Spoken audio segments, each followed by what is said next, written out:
Hi bro. Hi bro. Bigg Boss చూస్తారా మీరు? చూస్తానండి. ఎలా ఉంది ఇప్పుడు? వైల్డ్ కార్డ్స్ వచ్చారు కదా, వైల్డ్గా ఉందా? వైల్డ్ కార్డ్స్ వచ్చారు కానీ సప్పగానే ఉంది కొంచెం.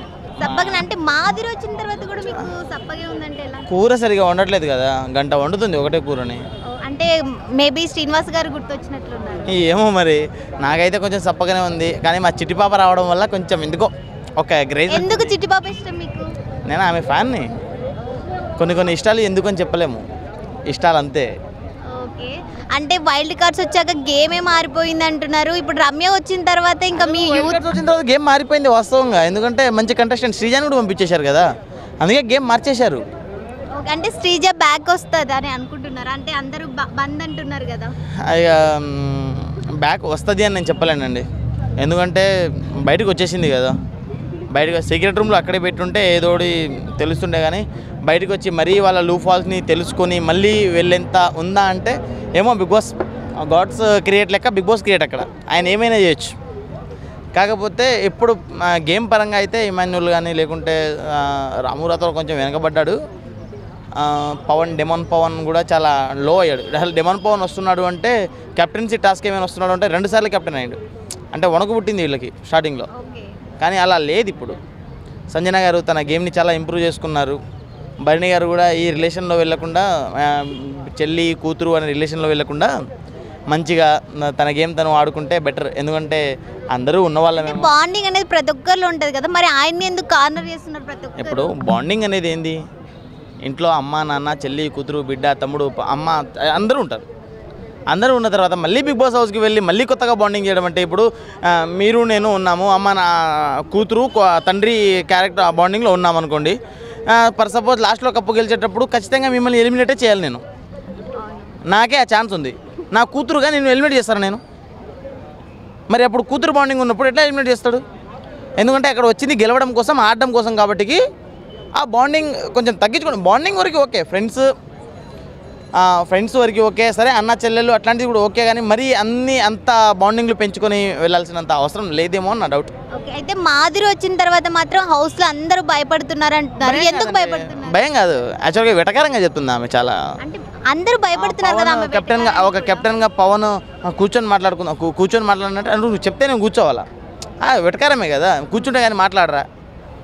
ఆ తర్వాత అది కొంచెం వెటకారంగా. అలాగే రమ్య కూడా కళ్యాణ్ మీద చేసిన అలిగెన్స్ నిజమేనా అంటే, సరే మనోడు ఏ ఇంటెన్షన్తో చేతులు వేస్తున్నాడు, ఏ ఇంటెన్షన్తో ఏ రిలేషన్తో చెప్పుకుంటున్నాడు, అదే బాండింగ్ అని చెప్తున్నాం కదా. ఆ బాండింగ్ వల్లనే ఆ క్లోజ్నెస్తో పెట్టచ్చు. కానీ అదే చెప్తున్నాం కదా, ప్రతి ఒక్కరు అందరూ కలిసి పరిమాణం వండితే పొద్దుందాగా చల్లారలేదని చెప్తారు కదా. ఎంత ఫ్యాన్ అయినా కానీ నేను రమ్య గారు ఆ విషయంలో నేను కొంచెం కోప్పడతాను. అంటే తొక్కుతా ఉంది కదా, తొక్కేస్తుందంటారా? ఒక ఆర్మీ సోల్జర్ని అట్లా తిట్టడం కరెక్ట్ కాదు. అలా అని చెప్పేసి సరే మనోడు ఏమైనా లూఫాల్స్ ఉంటే అతనికి చెప్పాలి, పవన్ నువ్వు ఇట్లా చేస్తున్నావు, బయట ఇట్లా పోట్రే అవుతుంది, మరి నువ్వు ఒకసారి నీ గేమ్ని కొంచెం ఇంప్రూవ్మెంట్ చేసుకో, అదే చెప్పాలి అనుకుంటే ఖచ్చితంగా అదే ఇంటెన్షన్తో ఉంటే అలా చెప్పాలి. ఇప్పుడు ఒక మనిషి టచ్ కాంది ఇండస్ట్రీలో క్యారీ అవ్వలేరు. ఒక మనిషి మీద చేతులేంది బిగ్ బాస్ అసలు ఎప్పుడు జరగలేదు, బిగ్ బాస్ చేతిలో లేదు.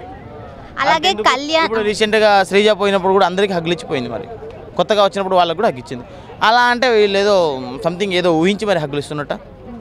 ఒక హగ్ అనేది లేకుంటే ఒక టచ్ అనేది అది జస్ట్ కామన్.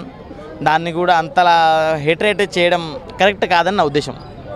ఇప్పుడు కళ్యాణ్ శ్రీజ లవ్ ట్రాక్ అనేది ఈ బిగ్ బాస్ హౌస్ అయినా లేదంటే బయటకు వెళ్ళినాక కూడా ఉంటుందా? యాక్చువల్గా కళ్యాణ్ శ్రీజ లవ్ ట్రాక్ అని నేను చెప్పాను.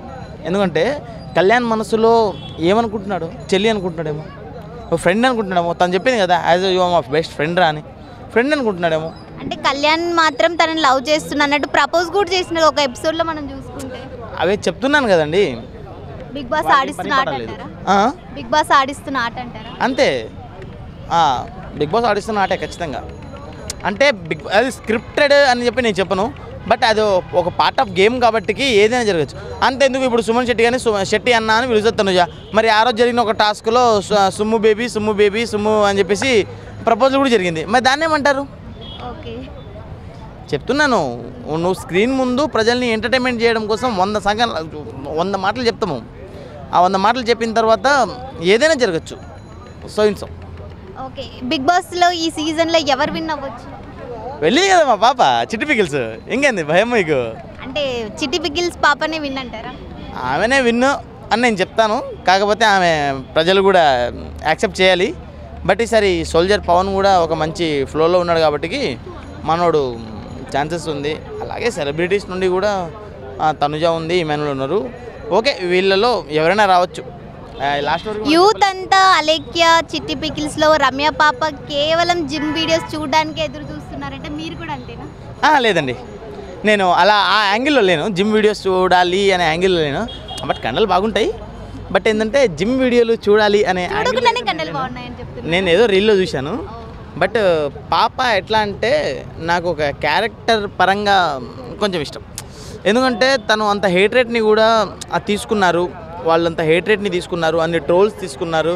ఆ తర్వాత వాళ్ళ డాడీ చనిపోయారు. నేను ఏవీలో చూసినప్పుడు కాదు, అంతకుముందు నుంచే.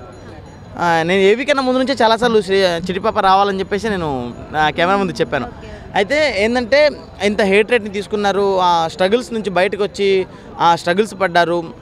ఆ తర్వాత చాలా డౌన్ఫాల్స్ చూశారు, అన్నీ చూసి వచ్చారు. కాబట్టికి మళ్ళీ అట్లాంటి తప్పు చేయలేరేమో అని చెప్పేసి అదే కెరీర్ మీద ఫోకస్ చూసుకోమన్నారు కదా, చూసుకోవడానికి వచ్చింది. అదే చెప్పింది కదా, కెరీర్ మీద ఫోకస్ పెట్టమన్నారు కదా అని చెప్పేసి వచ్చింది కదా. అంతే, కెరీర్ మీద ఫోకస్ పెట్టిద్దామని వచ్చింది. కానీ మేమైతే ఆమె మీదనే ఫోకస్ పెడుతున్నాం. ఇంకా కెరీర్ని చూసుకోవాలి. మరి నెక్స్ట్ ఇయర్ చూడాలి. ఈ ఇయర్ ఎట్లాగో అయిపోయింది అనుకో, నెక్స్ట్ ఇయర్ చూసుకోవాలి ఇక మా కెరీర్ని మేము. Okay, thank you. Thank you.